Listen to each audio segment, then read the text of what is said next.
안녕하셨습니까? 날씨가 많이 차졌죠? 감기 조심하시고 걸어가시기 바랍니다.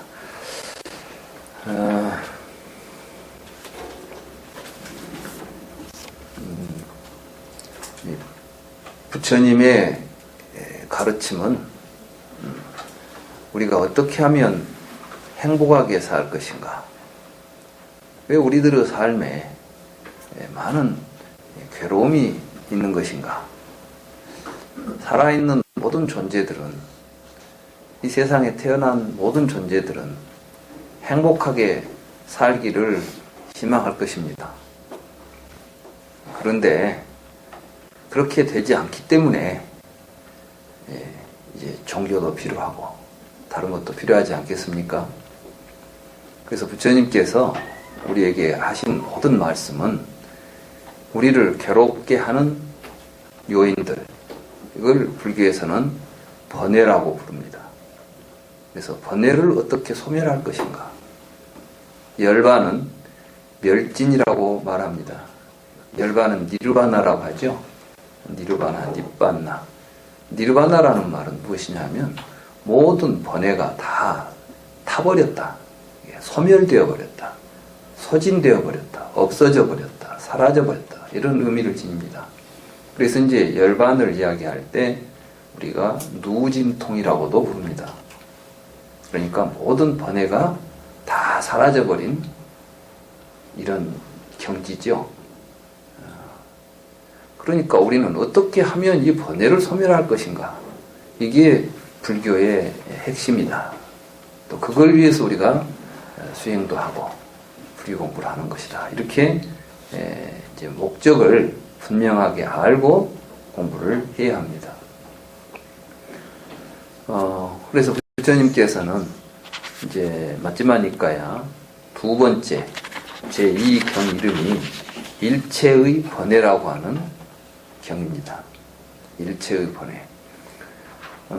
부처님께서는 이 경에서 모든 번뇌를 소멸하는 길을 가르쳐 주겠다. 이렇게 말씀을 하십니다. 그러면서 먼저 번뇌가 왜 생기는가? 어디에서 번뇌가 일어나는가? 이 말씀부터 하십니다. 그 경을 먼저 여러분들에게 간단하게 소개해 드리고 그리고 오늘 강의를 시작하도록 하겠습니다. 비구들이여 그대들에게 일체의 번뇌를 막는 방법을 알려주겠소. 이 모든 번뇌를 이제 번뇌가 못 들어오게 모든 번뇌를 이제 없애는 방법을 알려주겠다 이것입니다. 잘 듣고 깊이 생각하도록 하시오. 비구들이여 나는 알고 보아야 번뇌가 사라진다고 이야기하오.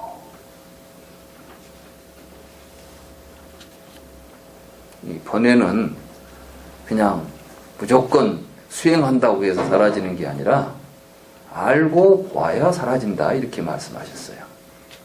그러면 이제 무엇을 알고 무엇을 보아야 하는지, 왜 번뇌는 일어나는데 어째서 알고 보아야만 사라지는 것인지 이걸 알아야 되지 않겠습니까?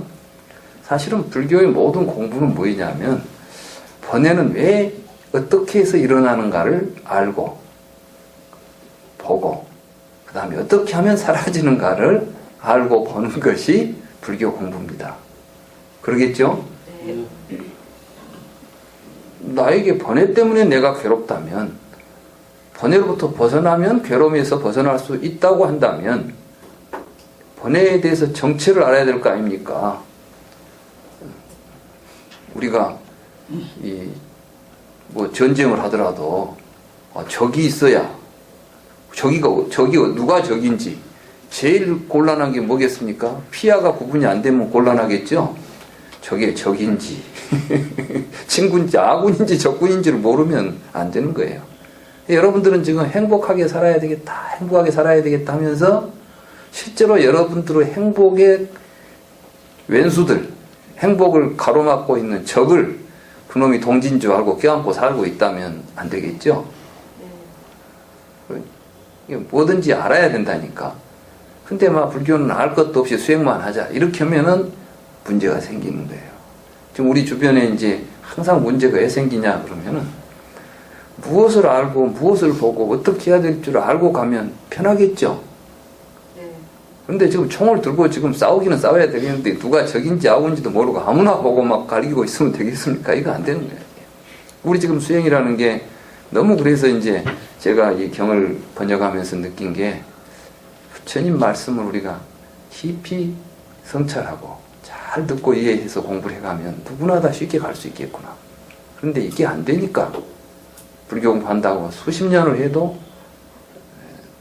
겉만 돌다가 마누구나. 그래서 이제 이 경이 그렇게 중요한 경입니다.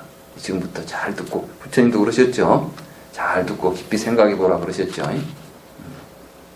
자, 그러면 무엇을 알고 무엇을 보아야 번뇌가 사라지는가?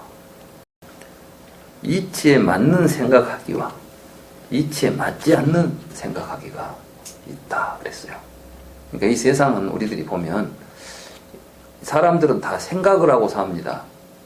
그런데 이치에 맞는 생각을 하고 사는 사람도 있고 이치에 맞지 않는 생각을 하고 사는 사람들이 있다는 겁니다.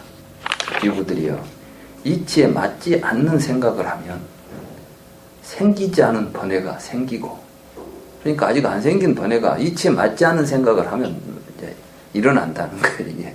그러니까 지금 번뇌가 어디서 생긴다고요? 그 이치에 맞지 않는 생각이 저기 보면 무명이라고 써진 거예요, 저게. 저기로부터 지금 뭐가 생깁니까? 생로병사에, 이게 전부 번뇌 망상들이에요. 생로병사 이런 게 생기고, 생긴 번뇌가 커진다. 안 생긴 놈은 생기고 또 있는 놈은 더 커지고 있으니까 이게 더욱 우리가 고통스럽게 되는 것이겠죠. 비구들이요, 이치에 맞는 생각을 하면 생기지 않는 번뇌는 안 생겨버려요. 아직 안 생긴 놈은 아예 안 생기고, 생긴 번뇌는 사라지게 된다. 그러니까 불교는 이치에 맞게 생각하면서 살아가는 종교입니다. 그런데 불교는 막 생각을 끊어라 했다고 해서 아무 생각도 안 하고, 그럼 목석처럼 살아야지 어떻게 사람처럼 삽니까? 문제는 뭐냐면 이치에 맞지 않는 생각을 끊어라 이렇게 말씀하셨지, 우리가 바른 생각을, 그래서 우리 팔정도 수행해 보면 정견 있죠? 이 정견이 뭐냐면 바르게 생각하기예요, 이게. 정견이 뭐 바른 견해, 이건 아무 의미도 없죠. 그래서 이제 이치에 맞는 생각을 하는 것이 정견입니다. 비구들이요, 이 번뇌 가운데는 보면 사라지는 번뇌가 있고, 수호하면, 이때 수호라는 건 지킨다는 건데, 이때 이제 수호는 육근의 수호입니다.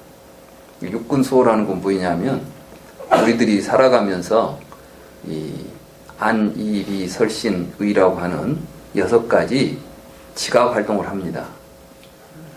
누구나 다 살아있는 모든 존재들은 지각 활동으로 생이 시작됩니다. 그렇죠? 그러니까 지각 활동을 못하면 죽었다 그러는 것이에요. 그러니까 살아있는 것들은 다 지각 활동을 하는데, 이 지각 활동을 할 때 우리들은 에너지와 정보를 외부로부터 받아들입니다. 그러니까 여러분들이 입으로 음식을 먹는 것은 밖으로부터 에너지가 들어오죠. 만약에 여러분들이 밖에서 음식 먹는 것이 잘못되면 여러분들은 제대로 살 수 있습니까? 없습니까? 그러니까 먹을 때도 잘 지켜야 돼요. 뭘 지켜야 되냐? 독이 안 들어오게 지켜야 돼. 여러분들이 독약을 먹어버리면 죽지요. 아주 불교는 추상적인 게 없습니다. 지금 불교 공부를 할 때 제일 우리 주변에 지금 불교 공부가 왜 문제가 있냐면, 구체적이고 현실적인 이야기를, 그 의미를 이해하지 못하기 때문에 애매모호하고 신비적이고 추상적으로 이해하고 있다는 겁니다. 부처님의 말씀을. 그러니까 어렵다고 합니다. 어려울 수밖에 없죠. 왜? 눈에 보이지도 않고 뭐 애매모호하게 알 수도 없는 이야기를 막 해대면 어렵다. 근데 어려운 건 불교가 아닙니다. 불교는 알고 보면 참 쉽습니다. 그러니까 지금 직처라는 건 뭐냐면 큰 문을 지켜라 이렇게 되어 있어요. 이 근이 뭐냐면 인드리아입니다. 인드리아. 그러니까 지각 활동을 할 때 항상 지각 활동을 할 때 세심하게 지키면서 지각 활동을 하라 이 말씀이에요. 여러분들은 뭘 볼 때 저걸 봐서 좋은 것인지 내가 저걸 보고 내가 어떻게 받아들일 것인지를 생각하면서 봅니까? 아니면 그냥 욕심 나는 대로 봅니까? 대부분의 사람들은 지 욕심으로 보고 있습니다. 그러니까 뭐든지 지 욕심이 가고 관심이 보는 것만 보고 지 좋아하는 것만 들으려고 지 좋아하는 것만 먹으려고 만지려고 이러지 않습니까? 이게 이제 안이비설신이에요. 그때 불경에 보면 안이비설신이 참 많이 나오죠? 제일 많이 나온 단어가 안이비설신일 거예요. 불경 속에 제일 많이 나옵니다. 근데 많은 사람들이 그걸 눈, 귀, 코 이렇게 이해하고 있으면은 이건 뭐 부처님이 밤낮 눈, 귀, 코 이런 이야기만 하고 계시나 그 이야기를 하는 게 아닙니다. 우리의 삶의 근본이 보고 듣고 냄새 맡고 만지는 데서 시작하니까 자, 볼 때 어떻게 해야 된다. 맛볼 때 어떻게 해야 된다. 이런 이야기를 하고 계시는 거예요. 이걸 보고 근문수호라고 그럽니다. 육근의 수호다. 이걸 하면 사라지는 번뇌가 있다.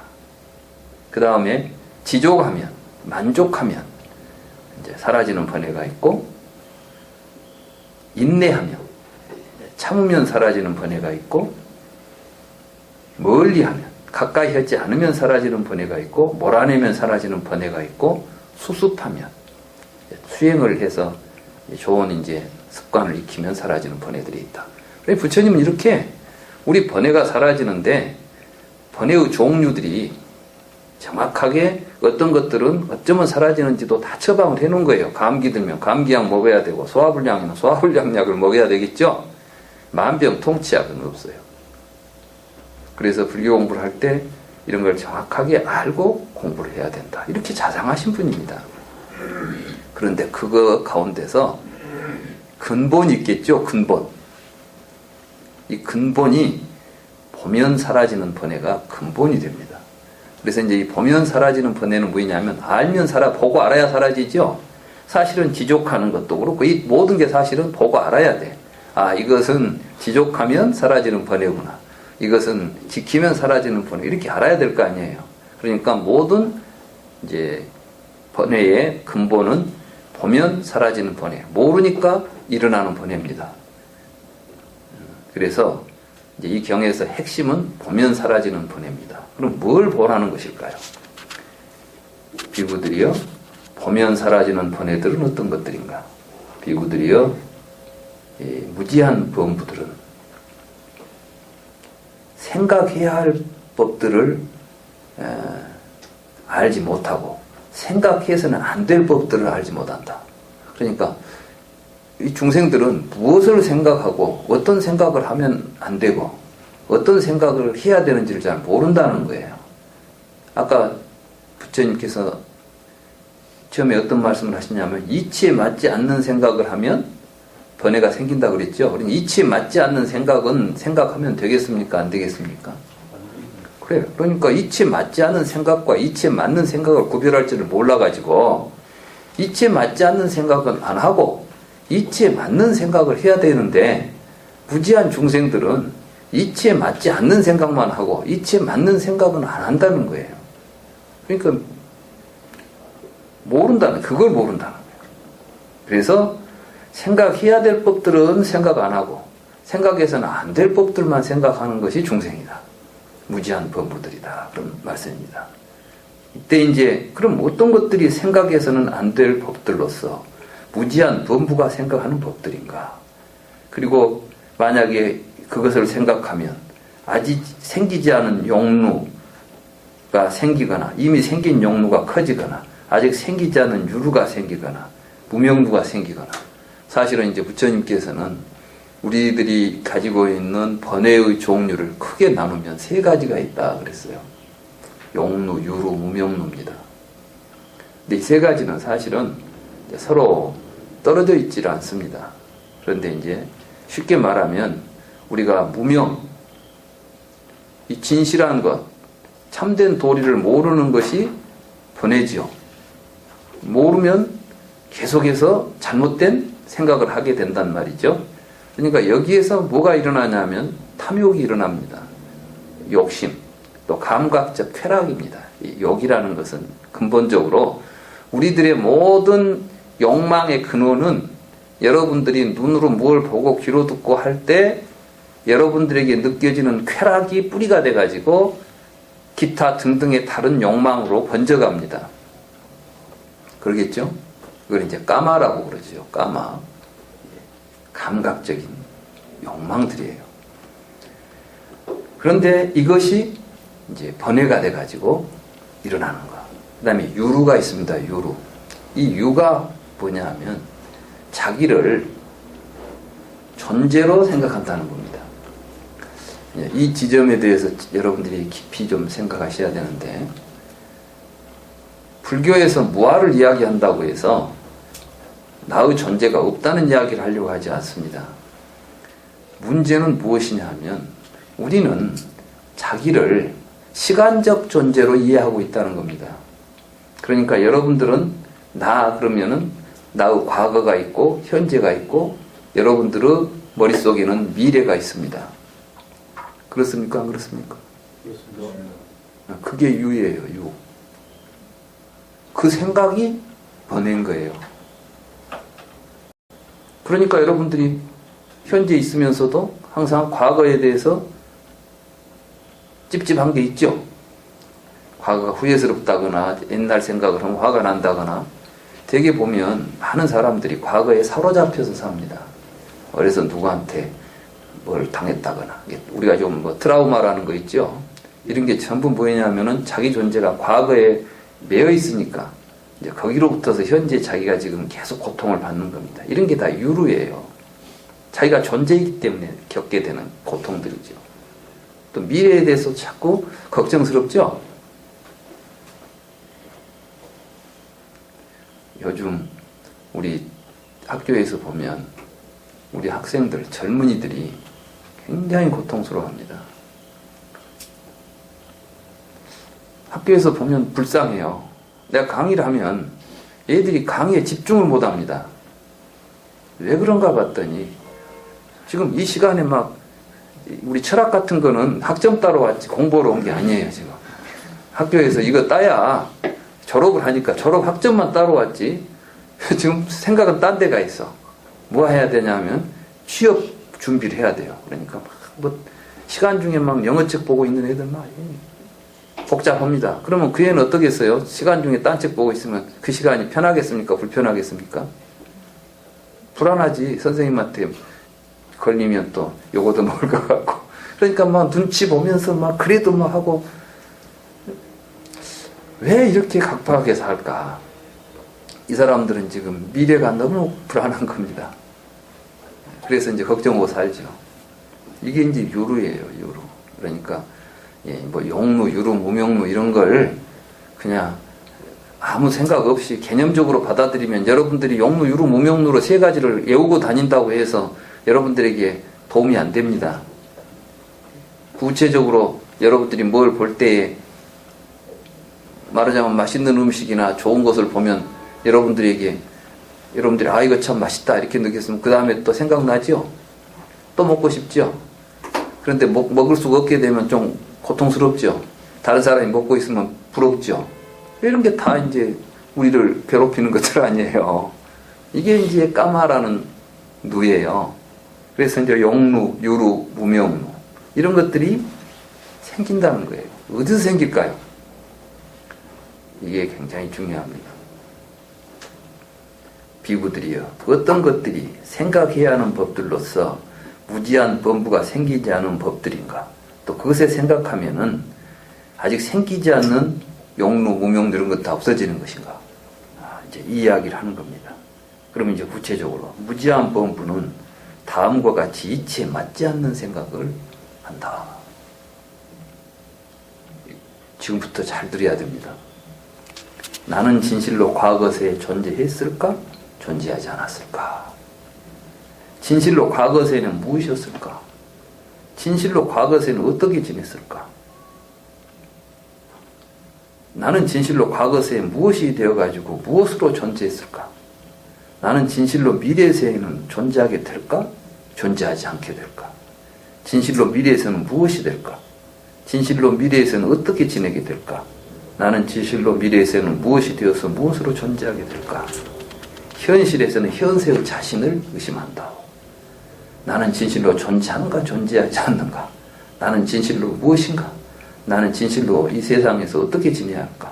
이 중생은 어디서 와서 어디로 가게 될까? 무지한 범부가 이와 같이 이치에 맞지 않는 생각을 하면 그에게 6가지 사견들 가운데 하나가 생긴다고. 그 6가지 사견이 뭐냐면 나는 존재한다. 나는 존재하지 않는다. 이런 생각들이 일어나는 겁니다. 자, 여러분들이 생각할 때 도대체 그런 생각한다고 무슨 번뇌가 거기서 일어날 것처럼 생각하시죠? 이 말씀이 쉽게 와닿지는 않을 겁니다. 여기에서 이제 우리가 분명하게 불교에 대해서 정리하고 갈 부분이 있습니다. 많은 사람들이 불교는 윤회설이다. 그러니까 부처님께서 윤회를 이야기했다. 우리는 전생에서 이 생으로 와가지고 다음 생으로 가는 존재니까 이 생에서 좋은 업장 짓고 수행을 하면 다음 세상에 가서 좋은 세상에 갈 것이다. 이게 불교 공부다. 이런 식의 생각을 하시는 분들이 좀 있을 겁니다.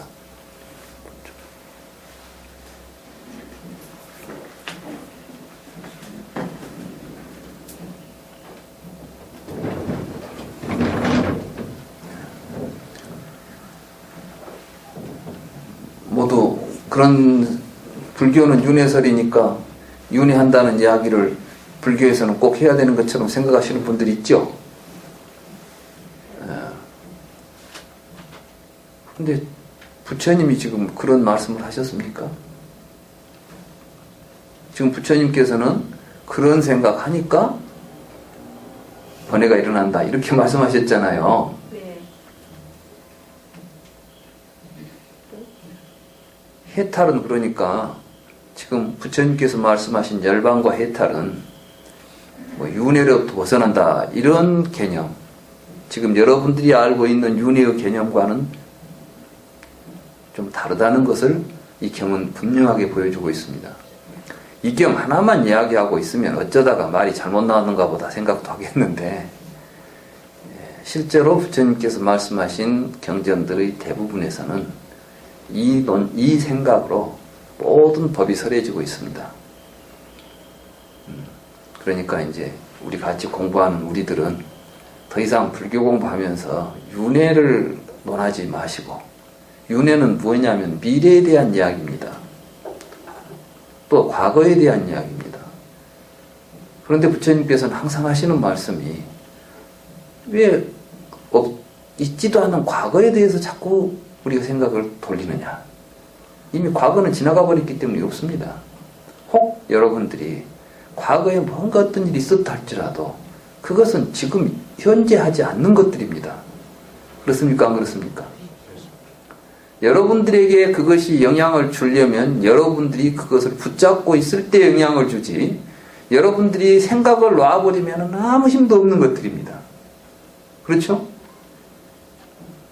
과거에 무슨 일이 있었든 간에 지금 내가 그것에 대해서, 그리고 만약에 어떤 치매에 걸린 사람이 과거에 대해서 잊어버렸으면 과거의 사건이 그 사람에게 지금 의미가 있겠습니까? 없겠습니까? 우리 스스로도 과거로부터 벗어나는 것은 과거는 이미 지나가 버리고 허망한 것이다라는 것을 정확하게 이해하고 거기에 대해서 우리가 생각하지 않으면 그것 때문에 번뇌망상이 일어나지 않겠죠. 그죠? 그 이야기예요. 미래는 절대 안 옵니다. 내가 지금까지 미래를 경험해 본 적이 없습니다. 앞으로도 아마 경험 못 할 겁니다. 왜? 나는 항상 지금 여기 있을 뿐입니다. 미래라는 것은 지금 여기를 우리가 상상 속에서 미래라고 상상하고 있을 뿐이지 우리가 서 있는 자리는 항상 지금 여기입니다. 그러니까 지금 여기가 충실하면, 지금 여기에서 모든 문제가 없으면 사실은 과거도 문제가 없는 것이고, 왜냐하면 아예 없는 거니까. 미래도 우리한테 안 올 거니까. 지금 여기에 충실할 수 있으면 그게 열반이죠. 우리는 자꾸 지금, 부처님은 지금 왜 있지도 않은 것들을 헛생각해가지고 고통스럽게 살느냐 이 말씀이에요. 그래서 이제 그 이유가 뭐냐면, 이런 생각들을 가지니까 이 생각들의 이면에는 뭐가 있냐면 자라는 의식이 있다는 겁니다. 나라고 하는 거. 그래서 자기 존재가 있다. 그래가지고 이제 이게 자아에 대해서 많은 사람들이 이제 이때 자아라는 건 뭐냐 하면은 이렇게 과거, 현재, 미래를 관통해서 살아가고 있는 존재가 자아입니다. 아트만이죠. 아트만. 그 당시 인도 사회에서 생각했던 아트만. 자, 이것을, 그러면 이것이 있냐, 없냐. 유물론자들은 그런 게 있다고 합니까? 없다고 합니까? 그런 건 없다고 하죠. 물질이 모여가지고 우연히 현상으로 나타났다고 합니다. 그런 거 하면은 막 영성을 주장하고 뭡니까? 영혼이 있다고 생각하는 사람들은 몸은 일시적으로 우리가 빌려서 쓰는 것이고 죽으면 저 세상에 가는 아트만이 있다 이런 주장을 하지 않습니까? 자아가 있다고 말합니다. 이런 자아가 있다는 생각을 또 한 가지로만 하는 게 아니에요. 여러 가지로 합니다. 왜 우리는 이렇게 자아가 있다는 생각에 사로잡혀 있을까요? 그래서 근본적으로 이 모든 문제, 자, 나는 전생에 있었을까 없었을까, 내 생에, 이런 생각들은 전부 무엇으로부터 일어난 생각이냐면은 자아가 있다는 생각으로부터 일어나는 거 아니겠습니까? 그럼 불교는 무아설이니까 자아가 없단 말이야. 부처님은 지금 자아 없다는 이야기를 하려고 하는 게 아닙니다. 여기서 자아가 어떻게 있는가를 정확히 알라는 겁니다. 자아는 과거에도 없고 미래에도 없고 지금 여기만 있습니다. 나는. 그죠? 지금 여기 있잖아요.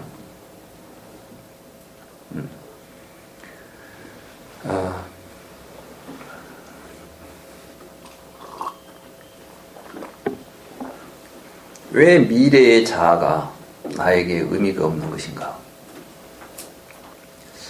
한번 생각해 봅시다. 이제 수행하시는 분들이 지난번에 스님께서 올려놓으신 그 자료 있죠? 에카르트 뚜레라는 분이 하신 본문에 보면 그분이 참 좋은 말씀을 하셨더라고요. 그분은 뭔가 좀 깨달음을 얻으신 분 같아요. 그분은 이제 그런 이야기를 해요. 지금 여기에 다 있다. 없는 걸 새로 만드는 게 불교 수행이 아니다. 지금 여기 있는 것을 온전하게 발견하고 그걸 찾아내는 것이고 거기에 몰입하는 것인데 자꾸 거기를 놓치고 수행하면서 이제 내가 수행을 하고 나면 뒤에 가서 뭐가 되려니 하고 희망을 미래에다 두고 있다는 겁니다. 우리 생각을. 지금 이 생각하고 똑같은 말씀이죠? 여러분들이 지금 미래는 내가 뭐가 될까? 이런 생각을 하는 겁니다. 그런데 지금 현재에 행복하고 현재의 완전함을 깨닫지 못하면 미래가 절대로 여러분들이 뭐가 원하는 대로 된다고 해서 해결되지 않습니다. 예를 들자면 어떤 사람이 고시 공부를 열심히 한다고 합시다. 고시 공부하기 전에는 아무것도 아니죠. 근데 이제 고시만 패스하면 사회적으로 부와 명예가 따라오지 않습니까? 그렇게 되죠. 그래서 그 사람이 이제 부와 명예를 얻었다고 합시다. 과연 그 사람은 행복해졌을까요? 지금 여기에 있는 자기가 고시 패스하기 전과 현재가 얼마나 달라졌을까요? 저는 저 나름대로 경험을 했어요. 제가 시간 강사할 때 교수들이 그렇게 부러워요. 그렇잖아요. 저는 이제 이 가방 하나 들고 광주에서 서울까지를 내가 6년인가 7년인가를 시간 강사를 했는데 연구실도 없지. 가면 강의실 전전하다가 집으로 와야 되지. 그래서 이제 나는 교수만 되면 참 좋겠다. 교수 되면 연구를 엄청 하겠다. 이렇게 생각을 했어요. 그런데 교수가 되고 나니까 발령 받을 때 기분이 참 좋았는데 며칠 지나고 나니까 아무것도 아닌 거예요. 이제 크게 달라진 게 없어요. 그리고 내가 있는 자리는 연구실에 앉아있든 고속버스에 앉아있든 나는 있는 거예요. 그냥 어디에 있든 내가 달라진 건 없는 겁니다. 무슨 이야기인지 아시겠어요? 네. 그리고 더 힘들었던 건 뭐냐 하면 교수가 되기 전에는 시간 강사니까 별로 다른 사람들이 나한테 기대를 안 해요. 다시 말해서 뭐 경조사 같은데도 내가 별로 신경을 안 써도 아이고 저 시간 강사는 저지 뭘 하겠어. 그러니까 내가 그냥 성의껏 조금씩만 해도 다 이해가 되고, 그러니까 나는 오히려 내가 공부하는데 전념할 수가 있었어요. 지금 생각해 보니까 시간 강사할 때 제일 공부를 열심히 한 거예요. 그리고 내 주변에서도 가정에서도 나한테 욕하지 않아요. 불쌍하게 보니까. 그런데 교수가 되니까 이제 너는 교수가 아니냐는 거예요. 그러니까 집안에 뭔 일이 있어도 내가 챙겨야 될 일도 많고, 이제 그때부터는 학생들도, 옛날에는 시간 강사니까 내가 지도할 학생들이 별로 없습니다. 나는 수업 시간에 그냥 수업만 하고 학점만 주면 됐는데, 이제는 학생 지도해야지, 뭐 학과 회의 참석해야지, 뭐 해야지 해가지고, 이제는 그 교수라는 직책에 주어지는 책무들이 나에게 막 와 닿으니까, 그 발령받는 순간 빼놓고는 그 다음에 좋은 게 하나도 없다는 것을 느꼈어요. 결국 우리는 환상을 갖습니다. 근데 사실은 자기 자신이 현실, 지금 여기에서 행복을 느낄 수 없는 사람은 미래에 아무리 뭐가 달라져도 행복을 느낄 수 없다는 것입니다. 그러니까 불교 공부는 지금 여기에서 행복을 느낄 수 있는 사람은 지옥에 가도 그 사람은 행복을 느낄 수 있어요. 그런데 지금 여기에서 행복을 못 느끼는 사람은 아무리 좋은 천당에 갖다 놔도 그거는 행복을 느낄 수가 없는 것입니다. 그래서 이제 불교 공부는 바로 지금 여기, 그게 나의 모습이에요. 그러니까 우리가 이 불교는 참나를 찾자 해놓고 답은 무아 그랬어 하면 좀 헷갈리죠? 뭐 불교는 참나를 찾는 종교다 해놓고 부처님은 무아설을 이야기했다 그러면 이 또 없는 나를 찾아란 말이냐, 뭐 이런 이야기가 되지 않습니까? 지금 무아라는 것은 무엇이 무아냐 하면 여러분들이 생각하고 있는 내가 없더라는 거예요. 나는 그렇게 있지 않더라는 겁니다. 그렇게 있지 않는 나의 모습을 우리가 발견해야 됩니다. 여러분들은 나를 이야기할 때 온으로 나를 이야기합니다. 내 몸을 나라고 생각하거나 여러분들 몸속에서 일어나고 있는 생각이나 감정이나 의식이나 이런 걸 나라고 생각하는데, 그것을 정확하게 이해하고 보면 여러분들이 나라고 붙잡을 만한 것들이 아니더라는 겁니다. 그럼 그걸 떠나서 따로 뭐가 있냐? 아니, 그걸 올바로 보고 사는데 우리들의 삶이 바로 서게 되고 행복하게 되는 자리가 있다는 겁니다. 그걸 찾자는 겁니다. 네.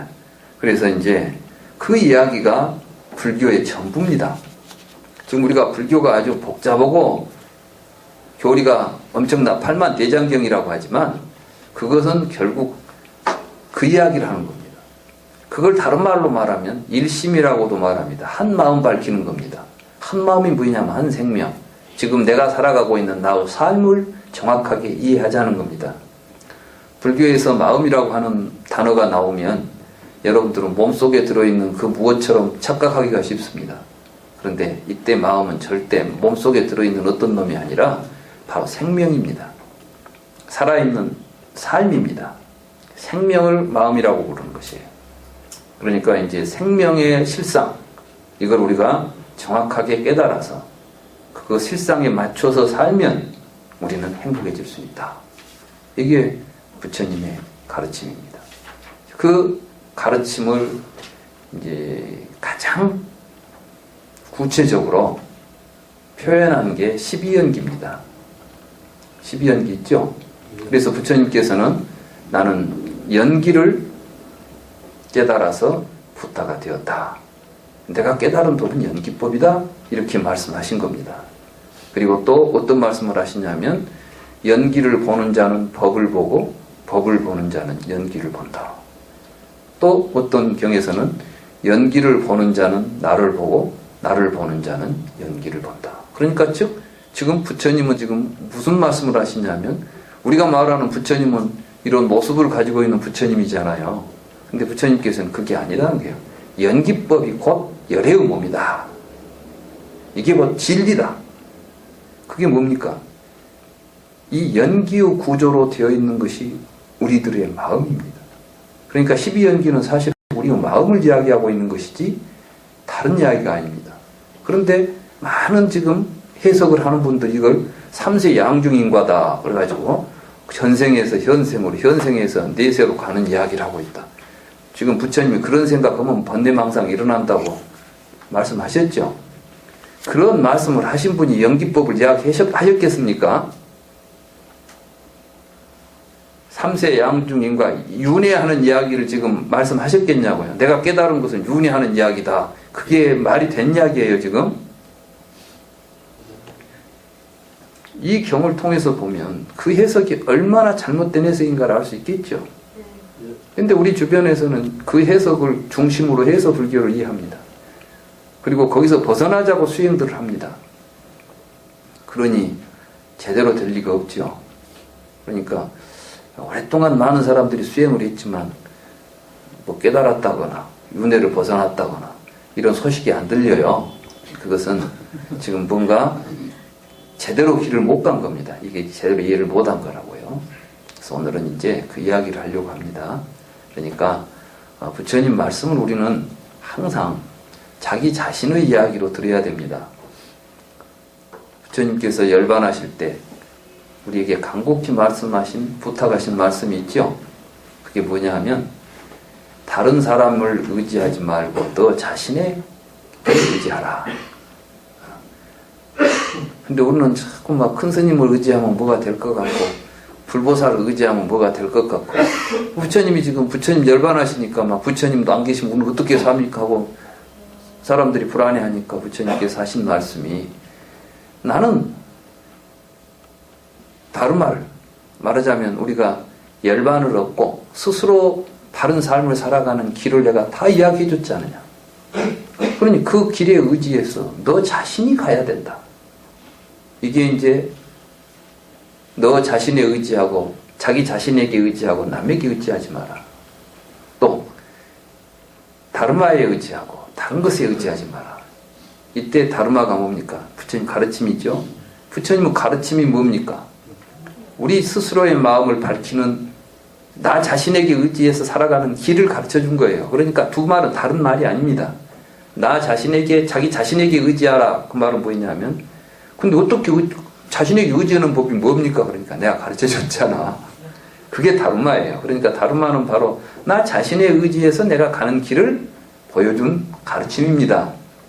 그러니까 이제 부처님의 가르침을 정확하게 이해하고 그걸 자기 자신의 삶에 비추어서 살아가면 누구나 다 열반에 갈 수 있다. 그 길을 부처님이 우리에게 보여주고 가신 겁니다. 그러니까 그 부처님은 지금도 살아 있습니다. 어떻게? 그 가르침이 있으면. 그러겠죠? 그러니까 이 연기법의 도리가 바로 나다. 나를 보는 자는 연기를 보는 자다. 나에게 의지하고 싶거든 이것에 의지하라. 이런 말씀 아니겠어요? 오늘은 이제 굉장히 중요한 이야기입니다. 그런데 오늘 이 이야기가 되어야 이제 다음에 그럼 여기에 의지해서 우리가 수행하고 차근차근 해탈을 얻어서 열반에 도달하는 게 이제 구차제전 8해탈 이런 내용들이 나오지 않습니까? 그 이야기가 이제 오늘 이 이야기를 기점으로 해서 이제 그 다음 시간에 이제 우리가 어떻게 불교 수행은 도대체 뭐하냐 어떻게 하는 수행이냐 왜 그런 수행을 하면 이런 해탈이 일어나느냐 그 해탈을 우리가 정말 우리 삶 속에서 체험할 수 있느냐 있습니다. 없다면 거짓말한 거죠. 말하자면 광주에서 내가 오다 보니까 전주 오니까 이렇게 되고 수원 오니까 뭐가 보이고 서울 오니까 뭐가 보였어요. 부처님께서는 열반에 가는 길에 단계가 이런 수행을 하면 이렇게 우리들의 시각이 달라지고 우리들의 경계가 달라진다는 겁니다. 그렇게 해서 마지막에 해탈까지 이제 더 이상 갈 데 없는 목적지가 구경의 열반. 구경이라는 것은 종착점이라는 뜻이야. 종착역은 열반이다. 나는 그 길을 다 가르쳐 줬다는 겁니다.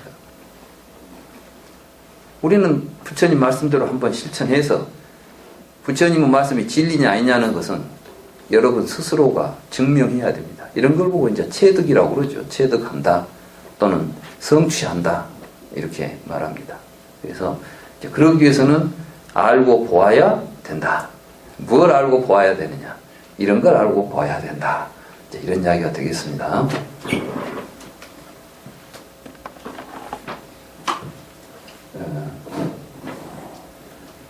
제가 지금까지 여러분들에게 설명했던 건 오온이라는 것이 어떻게 만들어지느냐 그 과정을 쭉 설명했죠.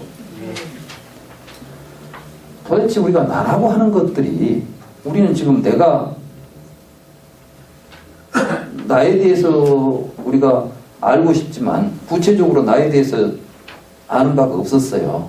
그런데 부처님께서는 자 우리가 지금 나라고 붙잡고 있는 게 뭘까? 이렇게 이제 우리에게 가르쳐 주신 거예요. 그게 뭐냐면 5가지가 있더라는 겁니다. 첫째는 이 육신을 나라고 생각하면서 지금까지 살아오고 있다는 겁니다. 여러분들이. 여러분들은 삶에서 항상 나라는 생각이 일어날 때는 항상 뭘 가지고 일어납니까? 몸을 통해서 일어나죠? 몸만 가지고 일어나는 게 아닙니다. 그 안에는 여러분들은 감정이 일어나면 느끼면은 여러분들이 즐거움을 느낄 때는 내가 즐겁다 이렇게 말하잖아요. 그럼 즐거운 놈이 나예요 지금. 그 놈이 어떻게 생겼냐 잘 몰라요. 보이지는 않아. 그런데 내가 즐거운 걸로 봐서 즐거움을 느끼는 내가 있다는 생각을 하는 겁니다. 생각을 할 때는 생각하는 놈이 나죠. 의욕을 일으킬 때는 의욕을 일으키고 있는 놈이 나지 않습니까? 의식을 할 때는 의식하는 놈이 나지 않습니까? 이걸 우리는 나라고 두리뭉실하고 생각하고 있으면서 마치 그 놈이 태어나면서부터 내 몸 안에 육체는 부모님이 준 몸을 가지고 몸 안에는 내 마음이라는 놈이 자리 잡고 있을 것이다. 그러니까 이제 이러한 생각을 가지고 전생 이야기도 나오고 내생 이야기도 나오는 거 아니에요. 부모님이 준 이 몸을 가지고 이 생 살다가 죽은 뒤에 이 안에 있는 놈이 어디로 갈 것 같아. 그리고 또 오기 전에는 어디가 있다가 온 것 같아. 그러니까 전생 이야기 되고 내생 이야기 되고. 그러면서 이제 이놈이 이제 갈 일이 어디로 갈까를 생각하다 보니까 걱정도 생기고 고민도 생기는 거예요, 이게. 부처님이 그 이야기 했을 거라고 착각하지 말라는 이야기입니다. 부처님은 지금 그 생각이 윤회예요, 지금. 그 생각을 벗어나라는 이야기를 하는 게 불교고. 그러니까 불교가 윤회가 없다는 이야기가 아닙니다. 불교에서 윤회는 어떻게 이야기하냐 하면 이런 생각을 가지고 과거, 현재, 미래라는 생각에 빠져서 살아가는 삶을 윤회라고 부르고 있습니다. 그렇겠죠? 이게 있습니까? 없습니까? 있어요. 어디에 있어요? 여러분들 헛된 생각 속에 있는 게 이게. 지금 여러분들은 생각 속에 윤회가 일어나고 있단 말이에요. 이게 꿈 같은 생각으로 하고 있는 것입니다. 근데 실제로는 있어요? 없어요? 네. 실상은 없는 것이죠. 그러니까 쓸데없는 생각을 하기 때문에 일어나고 있는 번뇌 망상 속에서 윤회가 벌어지고 있으니까 그건 이치에 맞지 않는 생각이라는 거예요. 이치에 맞는 생각을 하면 거기로부터 벗어날 수 있다. 그러니까 이치에 맞지 않는 생각이 있으니까 윤회가 있는 겁니다. 이치에 맞는 생각을 하면 윤회에서 벗어나는 겁니다.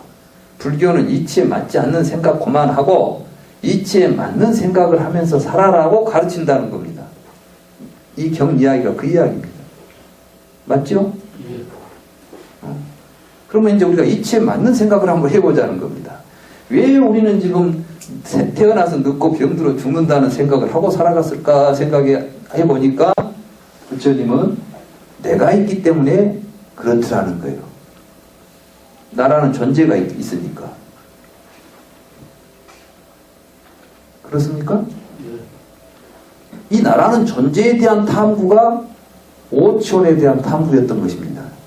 그래서 이제 나는 도대체 뭐냐 하고 보니까 색, 수, 상, 행, 식, 몸 이런 것들이 어떻게 나에게 지금 나라는 생각으로 자리 잡게 됐을까? 그걸 생각해 보니까 안입이설시는 색성양 미촉법, 육입처가 있죠?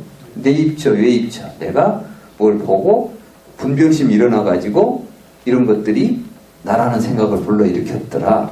그 과정을 설명해 준 이야기를 지금까지 제가 여러분들한테 쭉 해드렸던 거예요. 그러니까 이것에 대한 이해 없이는 12연기를 이해하는데 정확하게 이해하기가 매우 어려운 것입니다. 그러니까 사실 부처님은 이 12연기를 전체적인 구조를 우리에게 깨우치게 해주기 위해서 다양한 법문을 설하신 겁니다. 그런데 많은 사람들이 그 구조를 잘 이해 못하고 부처님은 연기법을 제멋대로 이야기했다는 거예요. 어떨 때는 12연기도 이야기하고 어떨 때는 뭐 7개, 8개, 9개짜리 이야기도 하고 어떨 때는 엉뚱한 이야기도 하고 막 한다는 겁니다.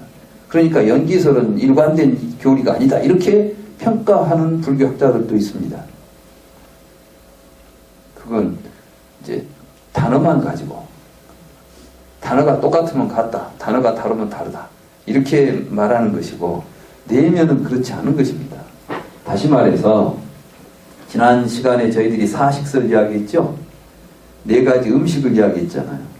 이 이야기가 결국 그 이야기의 진행은 12연기하고는 전혀 다른 모습으로 진행이 됩니다. 다시 말해서 4가지 음식이 있다. 그랬죠? 중생들이 4가지 음식에 탐욕이 있으면 거기에 욕탐을 갖게 되면 식이 거기에 머물면서 커간다. 식이 머물면서 커가면 명색이 출현한다. 명색이 출현하면 행이 증장한다. 행이 증장하여 당내의 유가 생겨서 그것이 생노사를 불러일으켜서 괴로움으로 간다. 결론은 같은데 과정이 좀 다릅니다. 그러면 언제는 무용으로부터 무엇이 나온다 하고 언제는 4가지 음식으로부터 나온다 하면 도대체 부처님은 무슨 이야기를 하시는 겁니까? 이렇게 우리가 이제 생각할 수 있지 않아요. 근데 이 말씀과 이 말씀이 다른 이야기를 하고 있는 게 아니라는 겁니다. 그럼 이제 이게 뭐냐 하면 이 4가지 음식은 왜 4가지 음식이라고 했느냐 하면 여러분들의 몸이 태어나서 지금까지 유지되는 과정은 음식을 통해서 유지되고 있습니다. 그렇겠죠? 네. 마찬가지로 여러분들의 정신이라고 하는 것들도 여러분들의 몸속에 정신이라는 놈이 태어나면서부터 쭉 자리 잡고 있다가 죽을 때까지 그 정신을 가지고 살아가는 게 아니라 여러분들은 몸이 태어나는 순간부터서 외부로부터서 영양분을 받아들여가지고 이게 이제 단식이에요. 단식. 이런 걸 먹어가지고 여러분들은 몸이 생기니까 그 몸으로부터 이제 육군이 생기겠죠. 말하자면 보고 듣고 할 수 있는 지각활동을 할 수 있잖아요. 이런 지각활동을 통해서 외부로부터서 뭘 받아들입니까? 정보를 받아들이죠. 눈으로 보고 귀로 듣고 하는 건 다 바깥에서 들어오는 겁니다. 그래서 그것을 문이라고 불렀어요. 근문. 그리고 그걸 지키라고 하는 것이 수호하면 사라지는 번뇌입니다. 이게. 육근을 지킨다. 육근문을 지킨다. 경에도 이제 문이라는 표현이 나와요. 그게 이제 육입처에서 육근을 수호하게 돼 있는 거죠. 우리가. 육근 수호. 그런데 육입을 연하여 촉이 있다고 그랬죠? 지난번에 촉에서 수만 나오는 게 아니라 이게 수상사가 나온다고 그랬죠? 그죠? 이게 참 한마디로 말하기에는 단어로 이야기하기에는 이 정신 그 안에서 일어나고 있는 이 정신적인 그 현상을 단어로 고정해서 설명할 수가 없는 거예요, 실제로. 그런데 부처님은 이걸 이제 설명하려니까 다양한 입체적인 방법을 사용하는 겁니다. 우리들이 갈망이 일어나는 것은 수에서 갈망은 일어납니다. 뭘 먹어봤더니 참 맛있더라. 그러면 그 다음에 또 생각나고 또 먹고 싶고 이 갈망하는 마음이에요. 그렇지만 이때 촉에서 수만 일어나는 건 아니죠. 여기에는 상도 일어나고 사도 일어납니다. 근데 또 이게 또 촉에서 수상사가 동시에 막 벌어지는 게 아니라 촉으로 인해서, 경험으로 인해서 수상사가 일어나지만 사실은 또 이 수상사가 우리가 삶 속에서 작용하는 걸 보면 아까 우리 스님께서 경전의 말씀을 그렇게 말씀하셨어요. 이제 밀환유경에 나오는 게 우리는 느낀 것을 가지고 사유한다.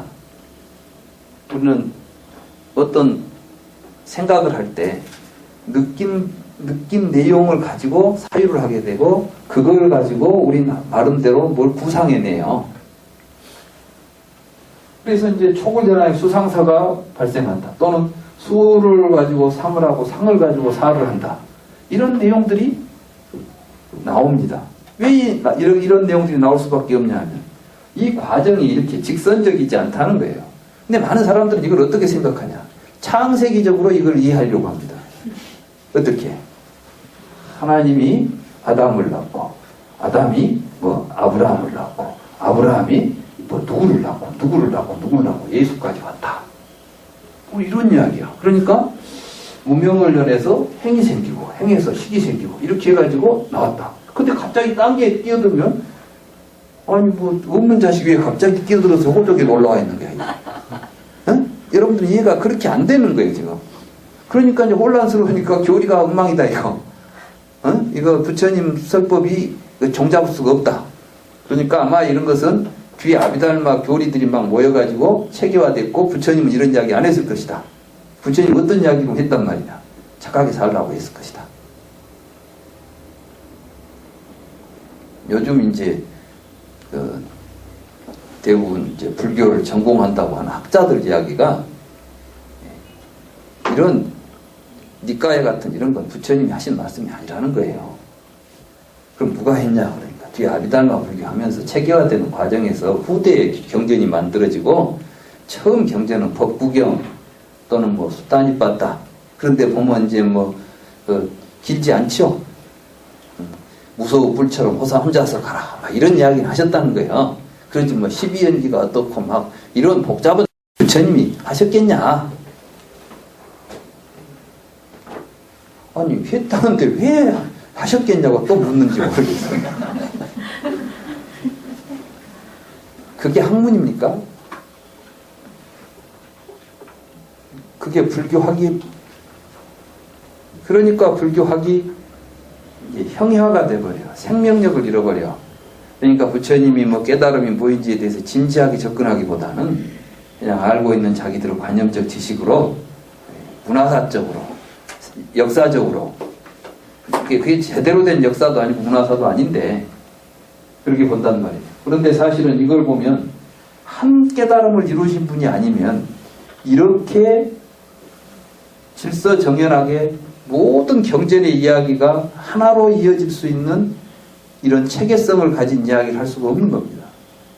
저는 이제 불교 공부를 하면서 뭘 느꼈냐면 서로 다르게 표현되어 있는 여러 가지 교리들이 전체를 아우러 놓고 보면 조금도 빈틈없이 모든 문제들에 대해서 잘 설명하고 있는 매우 체계적인 철학이고 그 철학은 보통 모든 철학들은 생각으로 만들어낸 이론입니다. 근데 부처님은 생각으로 만들어낸 이론이 아니라 우리 자신의 삶, 우리 자신의 내면의 세계, 우리들의 의식세계를 정확하게 들여다보고 그린 그림이라는 거예요. 자, 한 가지 예를 들어봅시다. 여러분들은 몸속이 어떻게 생긴지를 모르죠. 모를 때도 속을 그렸어요. 정확하게 안 보고도 사람 속은 이렇게 생겼을 것이다 라고 그림을 그려. 이런 건 이론이라고 그럽니다.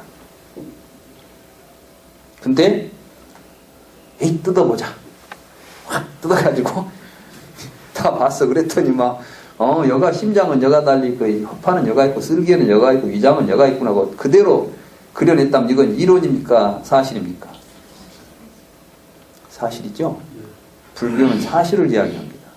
부처님은 그것을 살펴가는 것이 불교 수행입니다. 그래서 이제 불경에 보면 그런 이야기가 나와요. 비유하기를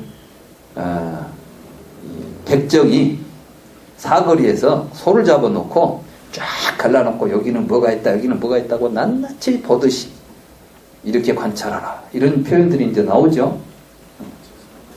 그건 뭐냐면 불교는 이제 어떤 이론을 가지고 막 혼자 머릿속으로 이렇게 관념적으로 생각해서 이해하고 아 맞아 이렇게 가는 게 아니라 그걸 봐야 됩니다. 볼 대상이 어디가 있어요?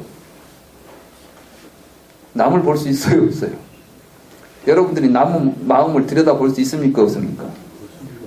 없어요. 그러니까 남을 의지해가지고는 아무것도 안 되는 거예요. 결국은 자기 마음을 의지해서 자기 마음을 들여다봐야 됩니다. 이렇게 했을 때 12연기는 바로 여러분들의 마음을 이야기하는 겁니다. 여러분들은 마음의 소식인데 그런데 여러분들은 지금 마음 상태가 어떨 때 이야기냐 하면은 무지의 상태에 있을 때 여러분들은 마음이 어떻게 움직이는가를 지금 설명하고 있는 겁니다. 아시겠어요? 그러니까 이걸 깨달으면 어떻게 해야 되겠어요? 아, 이 무지의 상태를 벗어나야 되겠죠. 그러니까 지금 이 이야기는 뭐냐 하면은 해서는 안 될 생각을 하고 살아가니까 계속해서 번뇌가 늘어나고 있다. 정견을 가지고 살면 모든 번뇌가 사라진다. 이게 이제 사성제죠. 사성제. 지금 부처님은 여기서 이 말씀을 하셨지만 이 말씀은 사실 사성제를 다른 식으로 표현한 것을 지나지 않아요. 여기서 고진멸도라는 말 한마디도 안 나왔지만 이미 이 말 속에는 사성제를 가지고 이 법문을 이야기하고 있는 겁니다. 그래서 부처님께서는 나는 내 모든 이야기는 다 사성제 법문에 들어갔다. 그게 이제 코끼리 발바닥 비유경이에요. 세상의 모든 짐승들의 발바닥은 다 코끼리 발바닥 안에 넣어버리면 다 들어가겠죠. 마찬가지로 내가 설한 모든 교리들은 사성제라고 하는 교리 안에 다 들어와 있다. 그거 위에는 아무것도 없다고 이야기합니다. 여러분들이 알고 있는 사성제는 구자 네자지잖아. 고진멸도. 고진멸도 알고 있으면 사성제 알았다고 하잖아요. 그건 사성제가 아닙니다. 그거는 소리지 그냥. 그래서 여러분들은 책 이제 216쪽으로 한번 보시면 비구들이여 태어난 중생을 유지시키고 태어나려고 하는 중생을 태어나도록 돕는 네 가지 음식이 있다. 네 가지는 어떤 것인가? 첫째는 거칠거나 부드러운 단식이고 둘째는 촉식이며 셋째는 의사식이고 넷째는 식식이다. 이 단식을 여기 이 책에는 이렇게 써졌는데 경전에 따라서 이렇게 쓰기도 하고 이게 이제 덩어리라는 뜻입니다. 덩어리. 뭐 우리가 이제 먹는 그 음식은 뭐 밥덩어리나 떡덩어리나 다 이렇게 덩어리진 음식. 이게 이제 보통 우리가 몸을 형성하는 데 드는 이제 먹는 음식을 여기서는 단식이라고 합니다. 단식. 그 이제 둘째는 촉식이며 좀 부처님은 우리가 중생으로서 나라는 생각을 만들어내는 것. 중생들이 뭐가 중생이냐면은 아까 무지한 범부가 과거, 현재, 미래에 걸쳐서 자기가 있다고 생각하는 것이 지금 중생이란 말이에요. 이 중생 이런 생각을 계속 우리에게 유지시키고 만들어내는 음식이 있다는 거예요. 그게 뭐냐면은 단식. 여러분들이 음식을 먹으니까 계속 이 몸이 지금까지 성장해 왔으니까 그걸 통해서 이 몸을 통해서 여러분들은 색신, 오온 가운데 색온을 여러분들이 구성하고 있는 겁니다. 지금 이해가 되죠? 그 다음에 이제 촉식이라고 그랬어요. 이 몸을 가지고 우리들은 지각 활동을 하죠. 지각 활동을 할 때 우리에게 수상사가 일어나지 않습니까? 그런데 이 경험, 이런 것들이 음식이 돼가지고 그것들을 여러분들은 태어나면서 지금까지 계속해서 많은 경험을 했죠. 그런 경험들이 모여가지고 여러분들이 지금 나다고 하는 의식이 경험을 통해서 만들어집니다. 그러니까 여러분들이 나에 대해서 이야기하라고 하면은 과거에 살아왔던 경험담을 이야기해요. 내가 너에 대해서 한번 이야기해봐라. 그러니까 예, 나는 어디에서 태어나가지고 초등학교는 어디를 다니고 그때는 무엇을 했고 끝납니다. 이렇게 말하죠. 그러니까 사실은 여러분들의 자의식 속에는 경험들이 음식이 돼가지고 마치 먹은 음식이 여러분들의 몸을 이루듯이 여러분들의 자의식을 이루고 있는 가운데는 이 경험이 굉장히 중요한 음식 역할을 하고 있다는 겁니다. 의사식이라는 것은 이런 경험으로부터 수상사가 발생한다 그랬죠? 이런 것들이 다 여러분들이 이제 이런 경험을 하면서 생각을 일으키고 의지를 일으키고 사유를 하지 않습니까? 이 촉하고 수는 굉장히 밀접해요. 촉수는 항상. 그래서 이제 이게 촉식과 의사식을 통해서 그런 가운데 여러분들이 이제 의식이 형성되고 커갑니다. 이것들이 계속해서 이런 내용들이 여러분들의 의식이 분별하는 마음이 여기에 탐욕이 있을 때 그때 거기에 머물면서 식이 커가면 그때 명색이 출현한다. 이 말은 무엇이냐면 지금까지는 이 명색이라는 개념을 물질과 정신, 육체와 마음 이런 식으로 이해를 해왔습니다. 근데 그게 아니에요. 실제로는 여러분들의 관심이 가게 되면 어떤 대상들을 그것을 인식하기 위해서 개념과 형태로서 분별해내는 과정을 겪게 됩니다. 그러니까 언어를 연구하시는 분들의 이야기를 들어보면 아직 그 원시 상태라고는 말할 수 없고 욕심이 좀 적은 사회는 단어 수가 적답니다. 단어 수가 적어. 관심이 좀 없는 데는. 그리고 욕심이 많을수록 그 욕심에 상응하는 걸 단어로 다 만들어야 돼요. 그러니까 단어 수가 많이 늘어납니다. 그게 이제 이 색도 그런다네요. 색. 어디 이제 저 아프리카나 아마존 같은데 그 철기 시대나 청동기 시대 그 문화를 지금도 유지하고 있는 그런 분들이 계시죠. 그분들은 색깔을 이제 단어를 보니까 아주 극심한 경우에는 색에 대한 단어가 2단어랍니다. 희다, 검다. 근데 사실은 그건 우리가 생각하는 희다, 검다라고 하는 게 아니라 색을 명암으로만 구별한다는 거죠. 밝다, 어둡다겠죠. 그러니까 희다, 검다는 것은 우리 생각이고 그 사람들이 지금 흰색과 검은색으로만 보는 건 아니죠. 색을 지금 밝음과 어둠으로만 구별하죠. 그러니까 이 사람들에게는 지금 그러니까 그 사람들은 어때요? 그 사람이 막 빨간 옷을 입고 있다거나 노란 옷을 입고 있다거나 막 이런 색깔이 그 사람들에게는 관심이 없다는 이야기예요. 지금 뭐 어두우냐 밤이냐 낮이냐 이것만 구분하면 되지 뭐 다른 건 별로 관심이 안 갑니다. 그러니까 색깔 때문에 기분 상할 일은 없겠죠. 옷을 염색을 했는데 마음에 안 든다. 속상해 죽겠다. 그런 일이 있겠어요 없겠어요? 그냥 뭐 대충 옷에 그것 때문에 걱정은 않겠죠. 그러니까 우리가 이 문화를 많이 뭐 소유하고 있다 해서 단어가 어휘가 많을수록 사실은 복잡한 겁니다. 세상은. 그 다음에는 3가지 색이 있더래요. 삼원색. 근데 놀랍게도 그 3가지 색은 어디를 가나 3색이 있는 곳은 항상 빨로파더래요. 빨로파. 가장 기본적인 3가지의 색을 기본으로 해서 세상을 이해합니다. 그런데 이제 점점 더 색이 많아집니다. 요즘 우리 초등학교 때는 크레파스가 5개, 6개 그랬잖아요. 색이. 근데 지금 보니까 막 64색도 나오더라고. 그만큼 보이냐면 이제는 색으로서 느끼는 감각적인 그 차별성들이 관심이 높아지고 그런 거죠. 그러니까 같은 빨간색도 기분이 좋은 빨간색이 있고 기분이 나쁜 빨간색이 있는 거예요. 여러분들 어디 가서 옷을 사더라도 빨간색. 제가 자꾸 그런 이야기 하잖아요. 제 딸아이하고 같이 옷을 사러 갔는데 빨간색 옷을 보러 갔어요. 내가 보니까 다 빨갛고 좋아. 근데 이게 있다 그러면 아니라는 거예요. 왜 빨간데 아니다 하는 거. 근데 그 애는 지금 나하고는 다른 색감을 가지고 있는 거예요.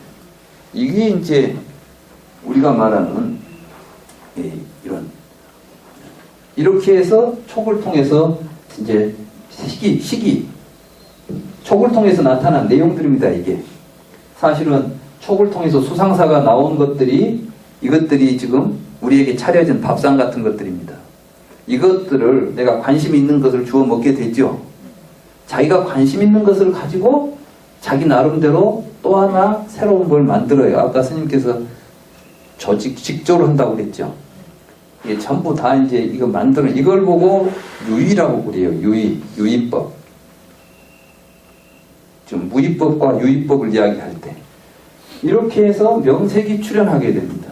그러면은 이 명색을 상대로 해서 뭐가 나타납니까?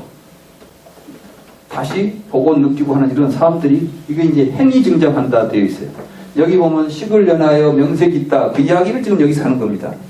그러니까 12연기 속에서는 식을 연하여 명색이 있다라고 아주 간단한 이야기를 하지만 그 식을 연하여 명색이 나타나는 과정은 사식을 통해서 식이 증정하면서 명색이 출현한다. 이 이야기가 지금 여기에는 아주 간단하게 12연기로 쭉 요점만 정리하다 보니까 간단히 정리된 것이지, 이게 한 선으로 나가는 뭐 아브라함이 뭐 누구를 낳고 이 이야기가 아닌 거예요. 그래서 이제 행위 증장하니까 미래의 이유가 있어서 생사가 벌어진다. 지금 이 부분은 별로 어렵지 않아요. 지금 우리에게 가장 지금 불교 연기설에서 어려운 대목들이 뭐냐면 이 대목부터죠. 유부터. 여러분들에게는 왜 생이 유가 있으니까 생이 있다는 말이 솔직히 이해가 안 될 겁니다.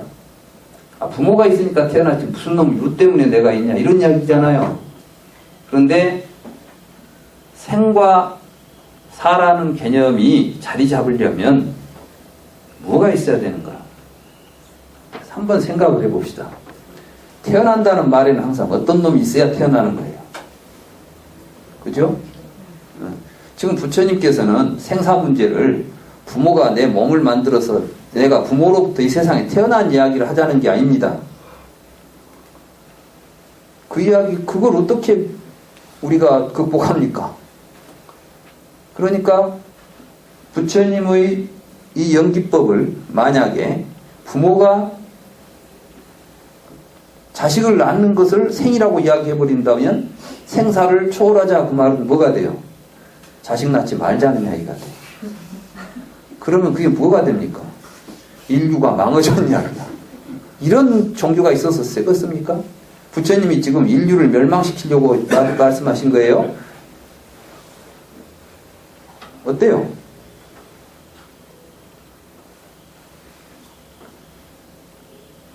부처님은 그러면 부모님으로부터 태어난 몸이 부처님은 안 돌아가셨습니까?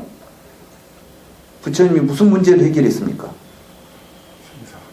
생사 문제가 해결됐습니까? 여러분들 눈에는? 안 된 거예요. 왜? 여러분들은 생각에서는 안 될 걸 생각하면서 사니까. 생각할 것을, 생각해야 될 것을 생각하고 바른 생각을 하는 사람들이 볼 때는 부처님은 생사를 초월했습니다. 왜 초월했느냐? 그럼 부처님만 초월했느냐? 우리가 본래 생사가 없다는 것이에요. 참 이상하죠? 그 말이 도대체 무슨 말이냐? 본래 생사가 없다. 유 때문에 생사가 있다는 겁니다. 유. 이 유라는 말이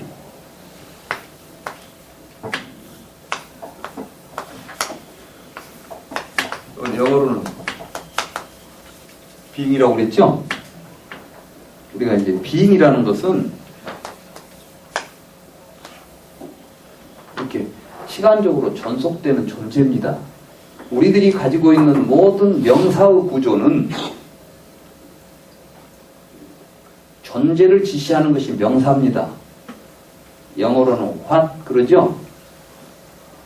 우리는 대개 물음을 물으면은 의문사의 대표가 what입니다. 그렇죠? 그러니까 what is 이렇게 하면 벌써 이제 뭐 질문 던지면 what부터 시작하는 거예요. 근데 생명이란 무엇인가라는 책을 보니까 거기는 린 마굴리스라고 하는 미국의 그 생물학자가 여자인데 그분이 쓴 책인데 그 책 제목이 뭐냐? What is life예요. 그러니까 생명이란 무엇인가? 라는 책이 그 책의 제목입니다. 그런데 그 책 안에서 어떤 이야기를 하냐면은 사실은 생명은 동사인 것 같다. 그러니까 사실 이 물음을 화시라고 물어서는 안 된다는 거예요. 생명에 대해서 생명은 무엇이냐라고 물으면 우리는 명사로 대답해야 되는데 생명은 명사적인 것이 아니기 때문에 명사로 물어가지고 생명이 무엇이냐고 물어가지고 얻을 대답은 없다는 겁니다. 그러니까 이제 생명에 대해서 무엇이냐고 묻는 것이라기보다는 생명은 어떻게 살고 있는가. 그러니까 사실은 이것은 이때 우리가 생명이란 무엇이냐 그러면은 생명을 지니고 존재하는 이것이 무엇이냐 이렇게 묻는 거죠. 그러면 반드시 우리는 무엇을 이야기해야 되냐면 생명 아닌 것을 구별해내야만 생명이 무엇인가라는 질문에 답이 나오게 될 것입니다. 그렇습니까? 안 그렇습니까? 제 이야기를 잘 들어야 돼요. 지금 이 이야기는 굉장히 철학적이기도 하고 근데 어렵진 않아요. 잘 생각해보면 알 수 있어. 근데 지금까지 우리가 미처 생각을 안 했던 이야기죠. 그래서 생소할지는 모르지만 절대 난해하거나 어려운 이야기는 아닙니다. 집중해서 지금부터 잘 들어보세요. 그러면 여러분들이 깨닫게 됩니다. 뭘 깨닫게 됩니다. 나라는 단어도 이와 같다는 것을 깨닫게 되는 겁니다. 모든 명사가 그런 구조라는 것을 깨닫게 되는 겁니다. 지금부터 이 생명 그러면 이것과 반대되는 게 뭐예요? 무생명이죠. 생명 없는 것, 생명 있는 것 그러잖아요. 그죠? 그럼 생명을 이야기하려면은 생명이 아닌 것하고 구별을 되어야만 생명이 존재하게 되겠죠. 이해가 됩니까? 그래서 우리가 What is life? 이렇게 물을 때는 생명이 무엇이냐 하면 생명 아닌 것과 구별되는 이 경계선을 정확히 그어주는 것이 생명의 문제입니다. 그래서 생물학에서 처음에 생물을 구별할 때 생물과 무생물을 구별하죠. 생물과 무생물을 구별해야 됩니다. 그런데 생물학이 가다 보니까 구별점이 없는 거예요. 야, 생물 속에서 다시 동물과 식물이 나오죠. 그러죠? 그럼 동물과 식물이 나오면 동물과 식물도 구별이 돼야 되죠. 그래서 구별을 하려고 보니까 잘 구별이 안 되는 겁니다. 아메바가 이게 도대체 동물일까 식물일까? 아메바는 보니까 엽록체를 가지고 식물처럼 탄소 동화 작용이라고 그럽니까? 광합성 작용을 합니다. 그럼 우리는 이제 식물이라는 걸 정의할 때는 광합성 작용을 하는 것이 식물이죠. 근데 갑자기 놈은 움직이는 놈이 또 광합성 작용을 하고 있어. 그러니까 동물에다가 누르고 보니까는 광합성 작용을 하고 식물에다 누르고 보니까 돌아다니고 있고. 그러면 이건 뭐라고 해야 돼? 동물이라는 말 자체가 움직이니까 동물이라고 했던 건 아니에요. 식물은 그 자리에서 가만히 있어야 돼요. 근데 이제 생물과 무생물을 구분하려고 보니까 바이러스 같은 게 이제 등장합니다. 그래서 이것은 물질이라고 보기도 그러고 생물이라고 보기도 그러고 매우 애매한 지금 그 한계들이 안 드러난다는 거예요. 그것은 지금까지 왜 그러면 이렇게 어렵게 됐을까요? 문제가 있었을까요? 사실은 문제가 있는 게 아니라 우리가 사실은 세상은 생물과 무생물이 구별되지도 않아요. 동물과 식물의 구별점이 없습니다. 근데 우리가 말을 가지고 구별하려고 보니까 실제로 구별이 없는 것을 언어로서 구별하려고 보니까 나타난 문제인 것이지 세상이 그렇게 식물과 동물이 애매하게 존재하질 않아. 세상에는 식물이다 동물이다라고 구별할 만한 구조가 아닌 거예요. 다른 말로 말하면 이 세상에 있는 모든 존재들은 이렇게 우리가 언어적 개념으로 구별할 수 있는 구조를 가지고 있지 않다는 겁니다. 다만 우리가 편의상 거기를 언어로서 규정해가지고 이해하고 있는 것은 우리 인간의 측면에서 우리가 편의상 하고 있는 작업이지 실제로 언어가 세상에 있는 것들을 그대로 지시해주지 못한다는 겁니다. 그리고 오히려 생물을 연구하다 보니까 이 생물은 밖에 있는 환경은 대부분 생명과 더불어서 다른 생명도 있지만은 무생물들이 있겠죠. 생물은 무생물하고 서로 같이 소통하고 있는 거예요. 소통. 쉽게 말하면 여러분들은 생명체죠? 여러분들이 먹는 밥은 생명이에요, 아니에요? 예? 왜 생명이에요? 물론 나락이 밭에 있을 때는, 논에 있을 때는 생명이었지만 밥솥에 들어가서 밥 떼어가지고 여러분들 입에 들어올 때는 생명 아니죠. 그렇죠? 근데 여러분들이 그걸 먹으면 여러분들 몸에 들어와서는 생명이 됩니까? 안 됩니까? 실제로 보면은 그거하고 여기 사이에 여기까지가 생명이다라고 끊어낼 만한 지점이 나옵니까? 안 나옵니까? 그러니까 결국 생명이라는 것은 무엇이냐 하고 보니까 이 사람이 이렇게 표현합니다. 아, 생명이라는 게 알고 보니까 밖에서 음식 먹고 소화시켜가지고 내는 과정을 우리가 생명이라고 부르더라는 거예요. 자, 눈으로 보면, 그러니까 사실은 여러분들의 정신이라는 것도 눈으로 보고 귀로 듣고 이런 것들의 음식 삼아가지고 자라고 있는 몸과 같은 거예요. 다시 말해서 음식을 먹으면은 여러분들은 몸이 자라나듯이 여러분들이 경험을 하고 생각을 하고 의식을 하게 되면 여러분들의 정신도 생겨서 자라나고 있는데, 근데 이것을 지금 중생들은 이것을 잘하는 생각을 가지고 하니까 이 중생들의 생각들이 이 네 가지 음식을 통해서 계속해서 커가고 있는 겁니다. 그게 지금 이 이야기를 하는 겁니다. 이렇게. 그래서 네 가지 음식에 관심이 머물러서 식이 머물고 커가면은 명색이 출현하고, 명색이 출현하면 행이 증가한다. 이 행이라는 게 이제 크게 말하면은 심구이 삼행이죠.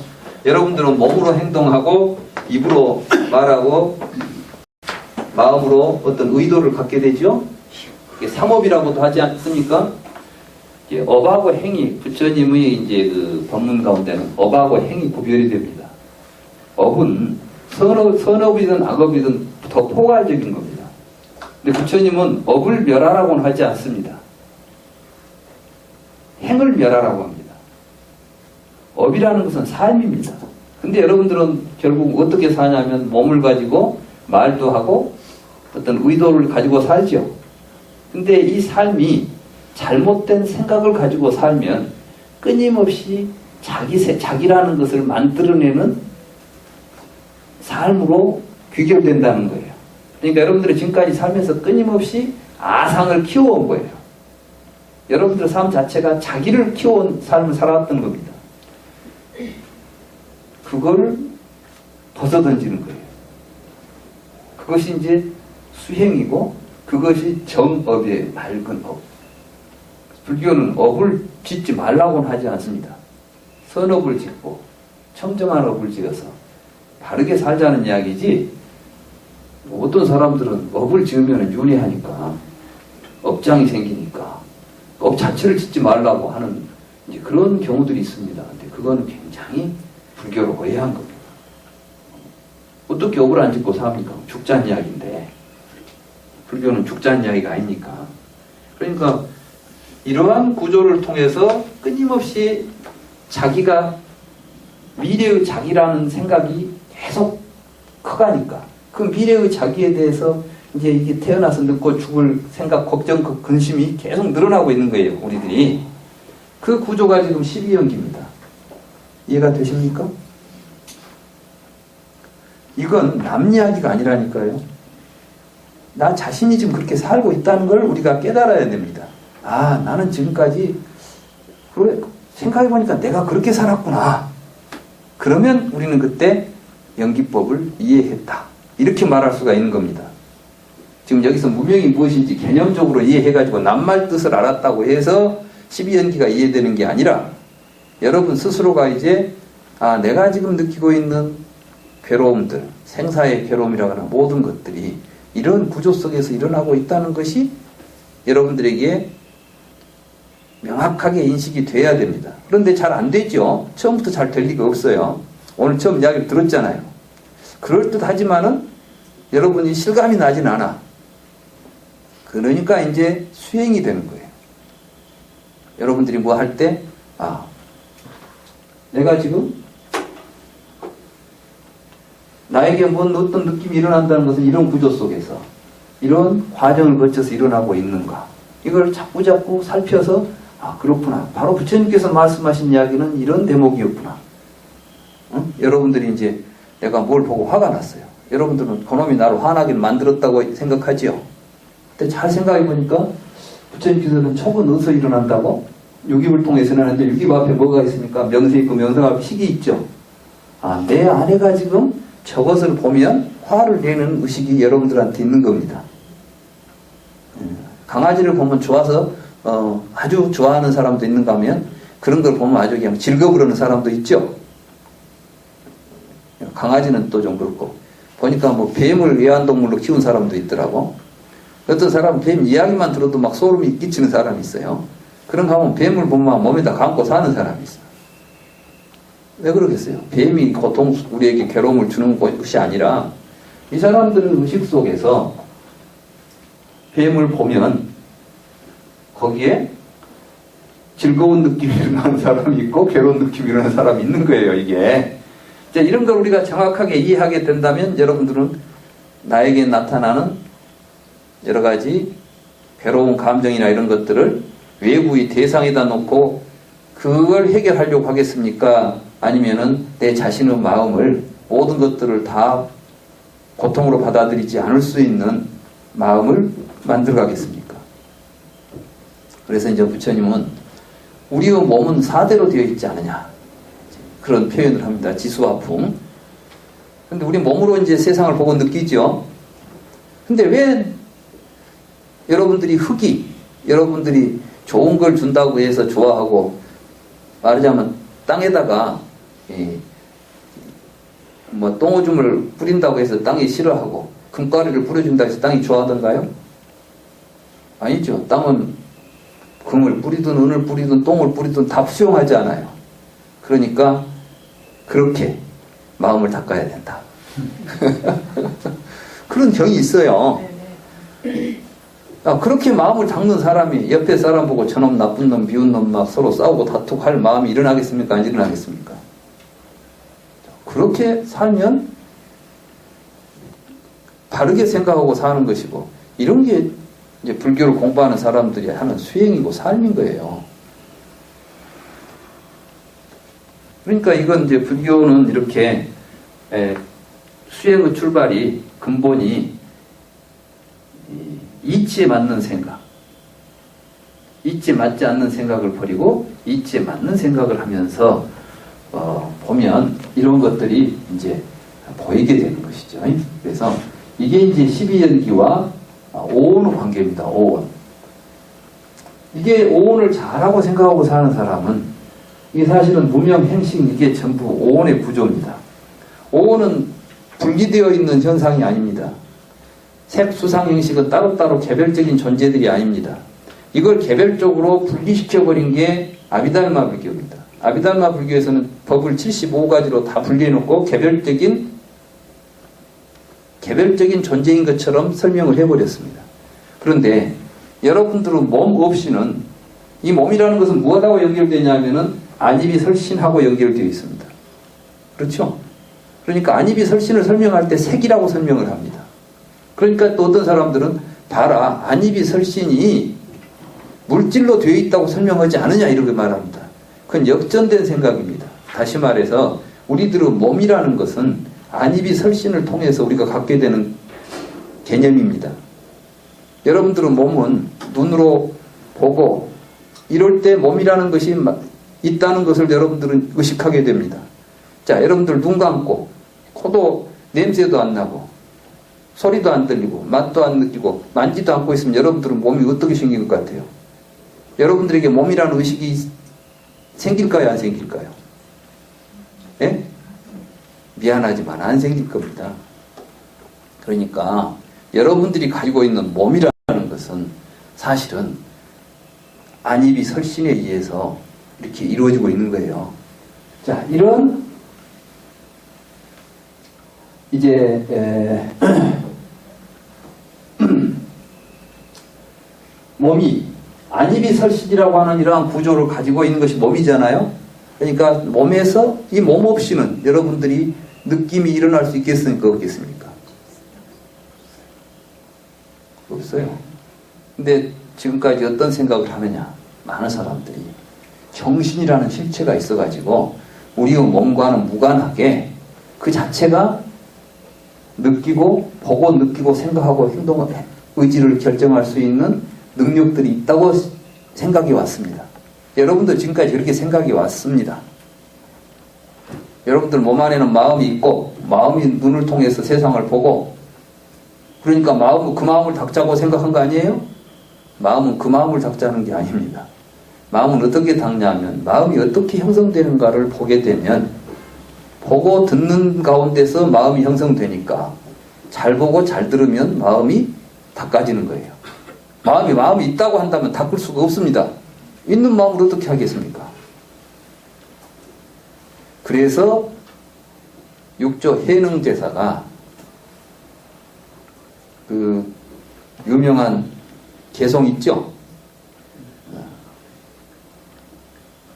홍인대사가 이제 숙제를 냈죠.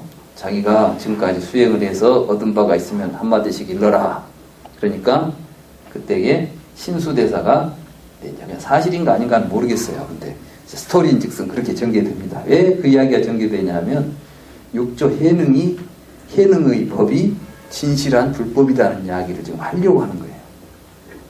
그 사건이 실제로 있었든지 없었든지는 그건 우리가 알 수 없어요. 다만 그 이야기를 통해서 그 이야기가 주고 있는 것은 굉장히 중요한 이야기입니다. 그래서 그 이야기를 제가 이 구조에서 하려고 해요. 육조 해능이 이제 그 오조 홍인 밑에서 공부를 하는데 숙제를 내니까 그때 신수대사가 제일 이제 수제자였어요. 그 당시. 하나 이제 깨달음 경지를 하나 냈죠. 신시보리수요. 시며 명경되다. 시시근불식하여 뭔 야진이 하자. 말하자면 때가 끼지 않도록 하자. 이렇게 이제 내가 지금 한자가 생각이 안 납니다. 근데 그 이야기 즉슨 뭐냐면은 이게 뭐냐면 우리가 몸과 마음이 따로 있어요. 근데 이 몸이라는 것은 뭐냐면 우리가 깨달음을 이루어내는 때 필요한 나무와 같은 거예요. 부처님께서 보리수 아래에서 성불을 하셨잖아요. 그러니까 우리 몸은 보리수와 같은 거예요. 그리고 그 안에서 마음이 뭐냐면 맑은 거울과 같이 우리 마음이 모든 걸 세상을 인식해낼 수 있는 영명한 실체로서 마음이 있다는 겁니다. 우리 안에가. 우리 그렇게 생각하잖아요. 그래서 이제 그 마음에 때가 끼지 않도록 신시보리수여 시며 명경되니 시시근불식 해가지고 부지런히 날마다 닦아내가지고 먼지가 안 껴야만 세상이 제대로 보일 거 아니냐. 지혜가 밝아지려면 어떻게 해야 된다고? 마음을 막 닦아내가지고 때 낀 거울에서 때를 벗겨내듯이 마음을 수양하면 실상을 볼 수 있는 지혜가 밝혀져서 깨달음을 이룰 수가 있다. 그러니까 이렇게 공부하면 됩니다. 라고 탁 이제 써놨어요. 근데 자신이 없어. 그래서 이제 하나 써놓고 내려왔어. 근데 육조 해능대사가 탁 보니까 아니야 저건 불법이 아닌 것 같아. 자기가 볼 때는 그런 게 아닌 것 같아. 그래서 보리 본 무수요. 명경역 비대다. 응? 본래 무인물인데 하처야지 내려. 탁 이렇게 이제 그걸 전부 뒤집어 놨어요. 보리라는 것은 깨달음은 보리라는 게 지금 이 이제 신수대사가 쓴 그래서 신시보리수라는 것은 보리를 열매로 보는 겁니다. 그러면 이 몸을 잘 닦아내면 이 몸에서 깨달음이라는 열매를 맺혀내는 내 몸이에요. 그러니까 이제 몸을 수행을 잘해서 깨달음이라는 결과로 내가 깨달음 부처의 몸이 되고 그 말이지.